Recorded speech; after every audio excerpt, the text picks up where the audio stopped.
Good morning, everybody. Minus 47.2 up there in Mayo, Yukon right now. That's very cold if you weren't aware. It's very cold. Welcome to my mother's kitchen table here north of 7, Ontario. I'm on my family vacation, Christmas vacation here. Coming out to visit my mom. Gonna keep videos up. In fact, I got my editing programs and software that I've been using recently installed and working on this laptop. So that means there shouldn't be a great reduction in my ability to at least keep you somewhat informed here over the next 2 weeks while I'm not in the studio. Okay, so minus 47.2 in Mayo. It's pretty freaking cold. Snowing here in Ontario. Miserable weather in British Columbia. Screaming cold down across the prairies. Let's have a look at all of it today on the show. Let's go. There it is. This is bad news. My God. Fall out right now. Anything can happen. I'll watch the video later. I'm up in this. Precipitation expectations in Canada today. You can see southern Ontario, they're taking quite a bit of it there. Great Lakes region comes up along there through our friend who watches us in Peoria, Illinois. Shouting out to you. You're going to get some snow in this same band. And that's arcing its way all the way up towards Manitoba and into Saskatchewan. Meanwhile, most of Canada's seen a little bit of snow today, but there's some clear spots. There's some clear spots in northern Ontario, northern Manitoba. There's some clear spots in Alberta, western Saskatchewan. Yeah, it's true. BC, there's not much for clear spots. If you go far north, where it's extremely cold, there's definitely what you would call clear weather there. Clear, cold, high pressure. Just have a look at the high res model for the next 2 days here, just to kind of set up where we're going. You can see the big low there crossing into Ontario there, crossing from Michigan on over. You can see BC mountains taking a lot of snowfall, some rain along the coast there. Washington State still getting hammered pretty good, but the interior BC somewhat dry. You can see that one little band of snow we were just talking about there in Manitoba, moving across Lake Winnipeg today, Lake Manitoba. That's moving on out in the cold air, screaming down in behind. You can see the high pressure, 1024, extremely high pressure. Now, as we come into Thursday, starting to see that low sitting over Lake Ontario, moving up the St. Lawrence Valley and out. BC still taking crap. You can see how cold those tight isobars are over in the west here. Look at these tight isobars. So they're windy along that front, extremely cold on the other side, into the 20s in the piece there. Much more preferable and desirable down as you get closer to Prince George. Meanwhile, friends, it's starting to resolve itself now a little bit, but the atmospheric river is still going on basically. You know, it's like one long strand that crossed the ocean, 8,000 kilometer long ribbon of water that we had going from basically the Philippines to BC Washington coast there on Monday. People getting all upset. It's like, it's not an atmospheric river, it's just rain. It's like, come on, look at it. It's a ribbon of water. It's in the air for 8,000 kilometers. Well, what you're going to hate to find out is that, this atmospheric river helped prove it, that climate change is making temperatures warmer, which means more water can be held in the air. It means these atmospheric rivers are actually getting not just more intense in terms of duration and amount of water they're putting out, but also the length of the ribbon, 8,000 kilometers across the ocean. I mean, I'm not making this up. And here we are on December 7th, right? You can see here is the intertropical convergence zone, this big line. That is not an atmospheric river per se. That's the intertropical convergence zone. We can talk about that some other episode if you want. And there's a low up in the Gulf of Alaska that's helping feed this. Here's another one coming out there, and you have the long ribbon all the way across. So that's December 7th. Let's watch what happens now. We'll put this forward and say, wait, what happened this week? Well, then we came to the 8th. The atmospheric river started showing up there in the nighttime there. Bam, there's the nighttime coming into December 8th. A little playthrough for you here. You can see that ribbon of water right across the entire Pacific Ocean, right to the Philippines. Unbelievable. That's really, really impressive that it could reach that long, that far. And there you come into December 8th there. There's all the moisture hitting into BC. There's all the moisture hitting into BC. Pound and rain. Look at Washington State, though. It's like really at the end of the faucet. It's the one that took really the majority of the rainfall, especially. Maybe not the majority. Well, probably the majority of the precipitation, too, I would imagine. Nonetheless, here we are, December 9th. That's yesterday. You can see our atmospheric river starting to break down a little bit. That's nice to see, but it's kind of, the ribbon kind of like tails up now towards Korea. make of that what I will, but there you go. It's kind of separating itself out. December 9th, still pounding in BC. You can see our storm now moving across towards the Great Lakes.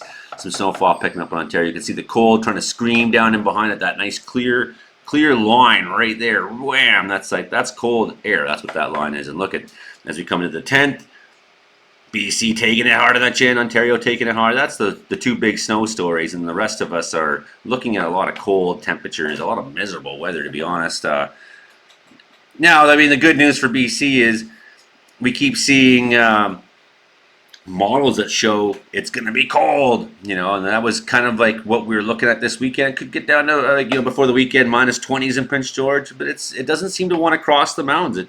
It keeps getting pounded back up by this weather onto the peace side. So we've had these weird phenomenon where it was like minus 20s in Dawson Creek and Fort St. John on Monday, but it was like above zero in Prince George. That's not very far distance, to be honest, right? So anyways, we'll have a look at our bad news battle board this morning. This is all cold up north, all cold. Minus 50s up in the Yukon there. Minus 45s there, Northwest Territory, maybe minus 55 wind chill values. Like, come on. Snowfall warning. Let's get into the BC side here.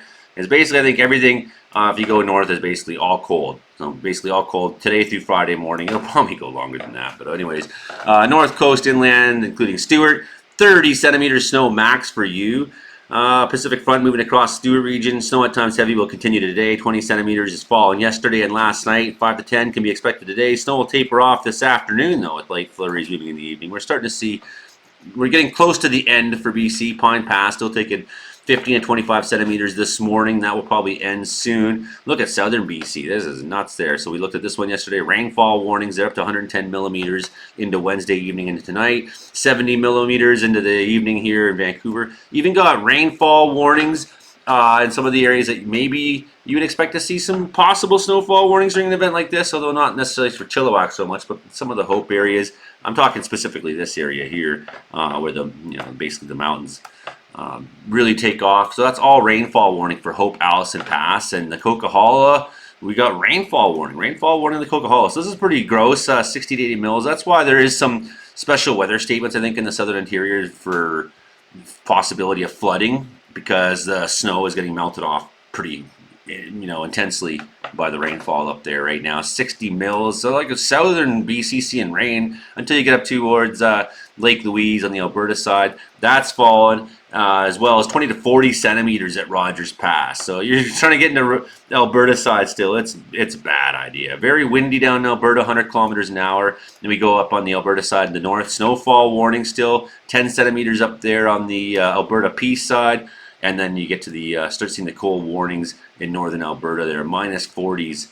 Minus 40s. That's, I hate it. I'm glad I'm not in that. Okay, I'm trying to do my best here to zoom in. This is Ontario, where we have a lot of different kinds of warnings going on. Snowfall, 20 centimeters down there, and snowfall, blowing snowfall, 15 centimeters. So basically, like all over southern Ontario is in the yellow everywhere. 10 centimeters for them, 15 to 20 centimeters. For some reason, my computer's being a little fussy about clicking on these things, so you have to just use our imaginations. But maybe another 10 centimeters still coming for much of Ontario, and that's moving into Quebec side now, where 15 centimeters, 15 centimeters today and Thursday. So that's just some of the expectations they have there on the Quebec side there. And if you care, that same storm that we're experiencing here in Ontario right now is going to make its way out to the East Coast, where, again, snowfall. Confidence is high for Thursday, seeing the snowfall starting up through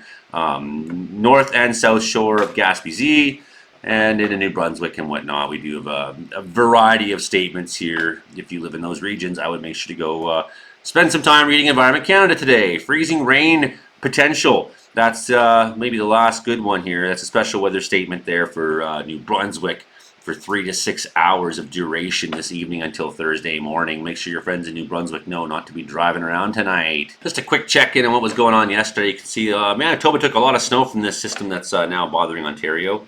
If we have a look here, you can see 12 centimeters, 24 in Cypress River. For some reason, I'm having a hard time reading today. I need more glasses. Pilot Mound, 20 centimeters. Portage la Prairie, 8 to 10. Melita 5. So there's like a variety there. Look at the cold temperatures in New Brunswick. This is somewhat surprising. Record was set there, 25.9. That broke the old record that was made in 1970. They've been keeping records in St. Stephen since 1951. And then Saskatchewan, they got 14 centimeters at Yorkton. That's kind of the top official score from that last storm that went on through there. They had some observed freezing rain at the airports and things like that. All right, let's get to the last little bit we got here. We're going to talk about conditions today. The low in Ontario and Gulf of Alaska, upper level low. That's feeding it to BC, and then the screaming cold coming down. Let's go get the last details of the episode. Yeah, lots of above zeros in BC until you get to like Williams Lake, but even Quesnel is sitting a little warmer than Williams Lake. But then you get up on the Alberta side of the mountains there, minus 24 in Chetwynd, 25 in Dawson Creek, Fort Nelson at 27 below. But look at that, Watson Lake 44 reporting this morning. We got a report of 40 in Whitehorse. It's minus 40 in Whitehorse this morning, people. Cold. It was never that cold when I was in Whitehorse. It was about minus 25. Like, I think we like averaged 22 below every day I was there for a whole month in January. It was just never 40s. 44 in Burwash. Even on the Alaska side, we got lots of deep 30s. Holy, Dawson City minus 44. You poor people. Mayo was reporting 47.2 this morning, and then through the Northwest Territories, lots in the deep 20s. Lots in the deep 20s through northern Manitoba, northern Saskatchewan. Luckily for Alberta, getting a little bit of Chinook action from the adiabatic warming as that moisture and low pressure and wind and everything comes over the Rocky Mountains and sinks and warms. A little bit of a Chinook action for you today. And not too bad in southern Manitoba. You're in the teens. But look what's just next door to you. The 25s, they're just over the border. That's crossing into Manitoba today. You're going to see some of that cold. Meanwhile, southern Ontario, some of it above zero, and then much of it minus 2s and whatnot. Not too bad. The extreme cold that seemed to visit New Brunswick and Nova Scotia, that's buggering off now. And especially with this low coming through, that's going to draw a warm sector up there and help you. So very interesting, very interesting. And I'm just going to make it. I'm not going to go long range today. In fact, we're gonna run through this once here on the modeling and just have a look at what we're seeing. We're not going to go long range. We're just going to go for the next 2 days here. I'm a little bit unable to visualize quite the way I normally do because I'm not quite watching as much as I might normally do. I just feel like I'm reliable right now for a couple days. But also what I've been noticing is the model trending. Every time they do a run, I am like shocked at how different it was from the last run. So for example, like a couple days ago, it seemed like Prince George might hit minus 25 tomorrow night. Now that minus 25 might not get past Mackenzie if it crosses the mountains. There's our low later today there, hitting into crossing over Haida Gwaii up into towards Rupert there. Heavy rainfall down the coast. Things are getting a little better for Washington State. A lot of the BC interior not too bad. Southeastern BC taking her good. Very cold up in Fort St. John as we just saw on that side. You can see the tight gradient. That means it's going to be windy through there. I can just prove my point here. We take a second and just go to wind gusts and what's going to be along. You can see there you go. Wind along that front. I don't think it's well documented. Maybe we could have a peek at reported winds. There's not enough stations there to report, so I guess it wouldn't make much of a difference. You get more or less the idea, though. Windy along those isobars at contact between high pressure, low pressure. Some of the interior is going to still benefit. Like I think the closer west you are towards the mountains in the interior, the more you're going to kind of avoid some of the snowfall. I think eastern BC, and this happens often, because of the rain shadow effect, this happens often. So that's, a quick run through for BC. You can see a little bit of snowfall moving through. We talked about that band moving now into Manitoba today at some point. That's going on. And then this becomes a brand new low. It makes a brand new storm and everything starts all over again. And that's going to have continental-wide effects. Anyway, last run through here, we'll go back and start it at right this moment. Have a look at southern Ontario where I'm at there. You can see rain along the Great Lakes there. Snowfall as you go further inland. Snowfall, heavy snowfall, I would suggest on the American side there. Like, what is that, Rochester, whatever that's down that corner. I would think that they're going to take a lot of lake effect snow there today. So if you live in the Rochester side there, I would suggest you be looking at your National Weather Service warnings and whatnot. So ECMWF basically agrees with this HRGPS model of the location of where this is moving on out. By later tonight, it should start to clear out, and we should start to see improvement. And then maybe I'll start doing some more adventuring tomorrow. I don't plan to go too far yet today while it's snowing and this and that out, but I want to start getting around and seeing Ontario while I can. BC, I mean, congratulations. It's going to be below zero for a little bit, but the extreme cold that's up on the peace side of the province isn't seeming to be really threatening southern BC still yet. That's good, and it's actually going to warm up in a couple days time. When the next low comes through, you're going to be well above zero in a lot of BC. So you're really having some of the more despite the intensity of the precipitation BC's taken so far this season, you really have an ideal winter, I think. I mean, we need the precipitation in BC. So I mean, whenever you're sitting there saying to yourself, he said, atmospheric river, that's fear-mongering. Just keep in mind that 4 out of 5 categories of atmospheric river, and even category 5 can sometimes be beneficial. I mean, I think we had a category 4 this last atmospheric river. It's considered a category 4. It had some detrimental effects in Washington State. But for BC, it's been mostly beneficial. I mean, unless you had a car accident or something, or sliding around the highway in the icy conditions. But, you know, for the most part, what this meant was rainfall in areas that for years have been needing a lot, and snowfall in areas that have been needing a lot. So mostly beneficial. This is the method of the vast majority of British Columbia's rainfall accumulation. This is how it comes. It comes in the form of atmospheric river. That's how the rainforest works. It's how the system's put together. So I go, am I trying to scare you with a term that just really well describes what's going on? You know, why do we not use Pineapple Express anymore? I mean, we still do. A Pineapple Express is a form of atmospheric river. It's the kind that comes from Hawaii. But we found that not all atmospheric rivers that hit BC coast come from Hawaii even. Some of them come from like China or, you know, Russia. You know, they come swooping down across. Like, so not every atmospheric river is a Pineapple Express. And if you're in New Zealand and your Pineapple Express is coming from Antarctica, it sure ain't a freaking Pineapple Express now, is it, folks? Hit like, share, subscribe. We'll see you next time. Thanks. Have a good day.